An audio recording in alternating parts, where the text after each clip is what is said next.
What's going on, everyone, and welcome into another episode of Expected Bets for your go-to podcast for all things hockey betting. I'm Gator Betting, joined by my two co-hosts today. We got Gretzky Betskis to my left and Franco the Banker to my right. Guys, season previews. We're on the San Jose Sharks now. We've done 4 so far.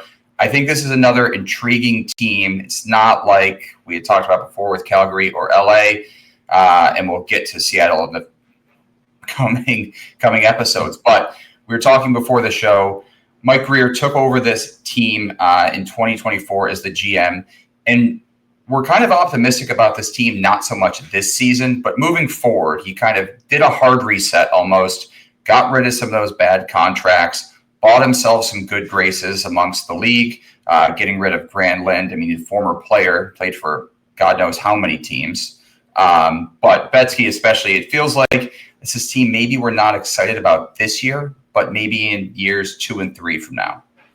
Yeah, and last year they became a team that was fun to bet on, whether that was Tyler Toffoli or Celebrini shots. You were starting to get some nice point prop value out of Willie Mecklin and Will Smith near the end of the season.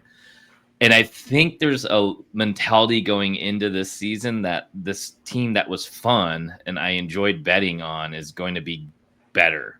And realistically, when you look at this roster, I don't think it's going to be a huge step up. I still think this is, on paper, a bottom 5 team right now. Maybe they pull it together and win a little bit more, especially being in a weaker division than they should, and other teams tank harder than them.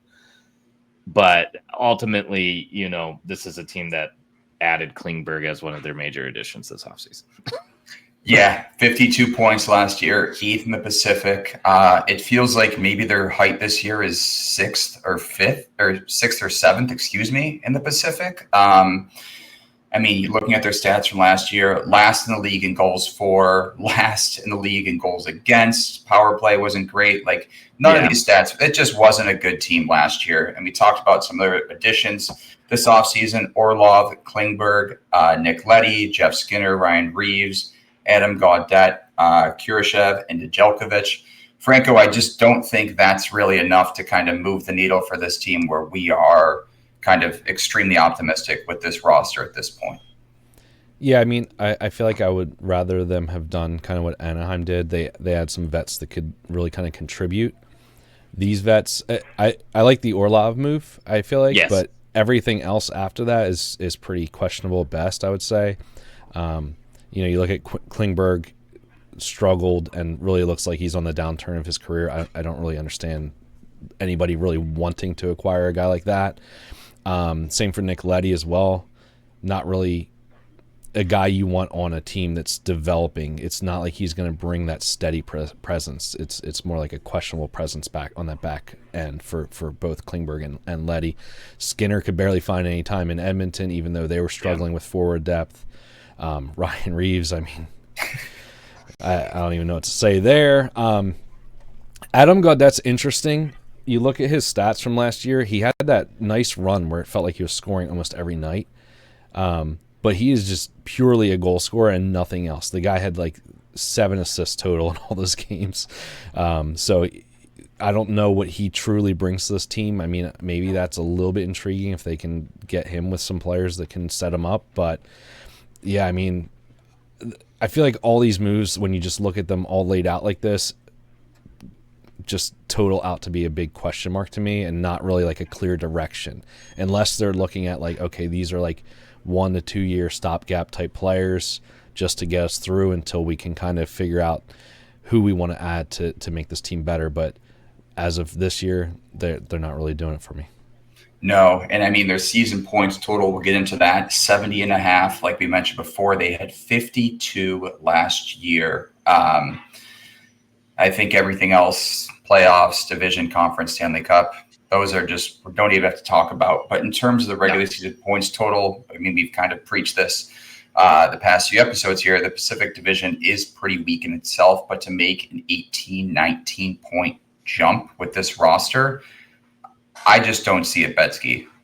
No, I don't either. And again, I feel like there's a lot of hype about them because they added another huge piece to this rebuild in Michael Misa in this draft, but there's no indication he's making the team. So that second overall pick, who could be a very good, high offensive ceiling two-way player down the road, isn't there yet.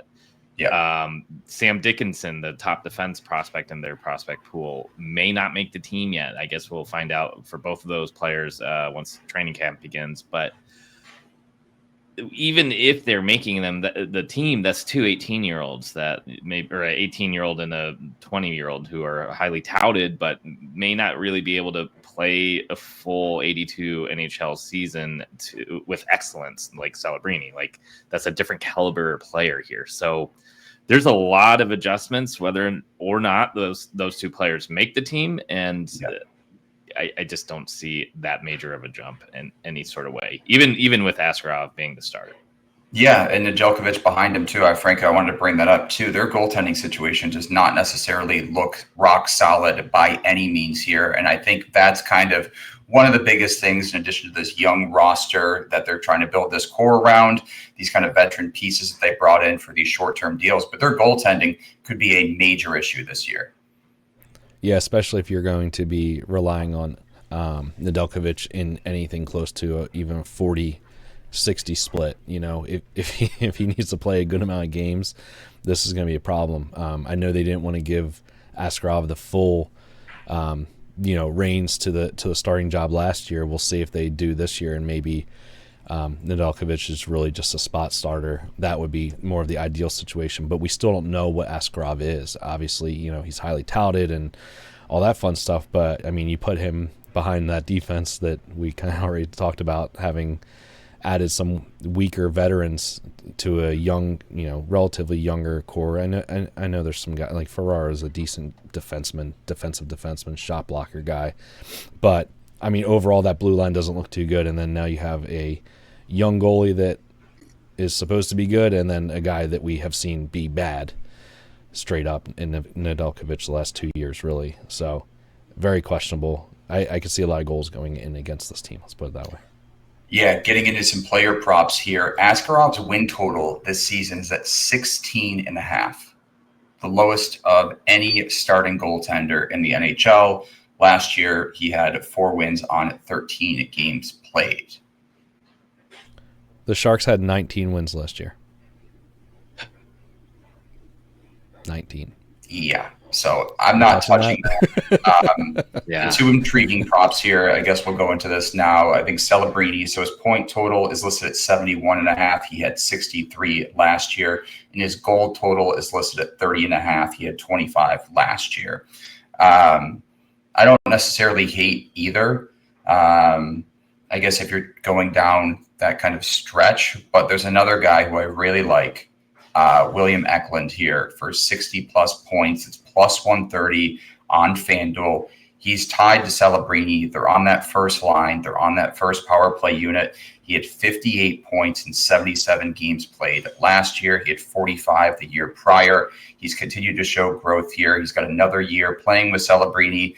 I expect that top line to kind of be the only offense, or really, I'd say 80% of offense driven by this team here. So I think he can get 2 more points next year. You're getting that at plus 130 value on FanDuel. So that's kind of my favorite bet from this team. Yeah, that's really the only one I would trust out of the player props too, because I mean, we've seen players struggle their sophomore years too. This is a team that lost Mikael Granlund, which is a huge blow to that offense too. So really, the offense is on paper a step back, even if you have growth from the younger players. So Eklund at 60 looks nice. Otherwise, I don't want to touch these props. Yeah. Franco, any other props that you were liking on this team? Yeah, it's a shame. I mean, I'm interested in Will Smith in general this season, but not at the prices for his future props. I mean, you're talking about a 50-point prop being at minus 235 and then jumping up to like 60 and 70, not getting like really good numbers on it. And then you talk about the players he's playing with, and as of right now, Jeff Skinner and Adam Gaudette, it's kind of questionable at best. So yeah, I mean, we'll see how they end up shaking up the lines when everything's said and done, and if Smith does. I know there were times where he was on that first unit with Celebrini and getting time with him. So if that type of stuff happens, I'll be interested in some line stacks. I did see as well, again, this isn't really a future, but this is more of a just something to keep an eye on. As of right now, Klingberg's their power play 1 defenseman. So if we're getting some Klingberg point props or power play point props, that might be the, not beautiful, not pretty, but if we're getting nice numbers on that in the first week or so of the season, just keep it in the back of your mind. Yeah, I think props will be interesting for this team throughout the season long. I think that's kind of the positive here from a betting angle is that you are going to have guys that you're going to be able to target with this team. It's not going to be one of these teams that you look at the board and you're just like, well, Sharks are out tonight.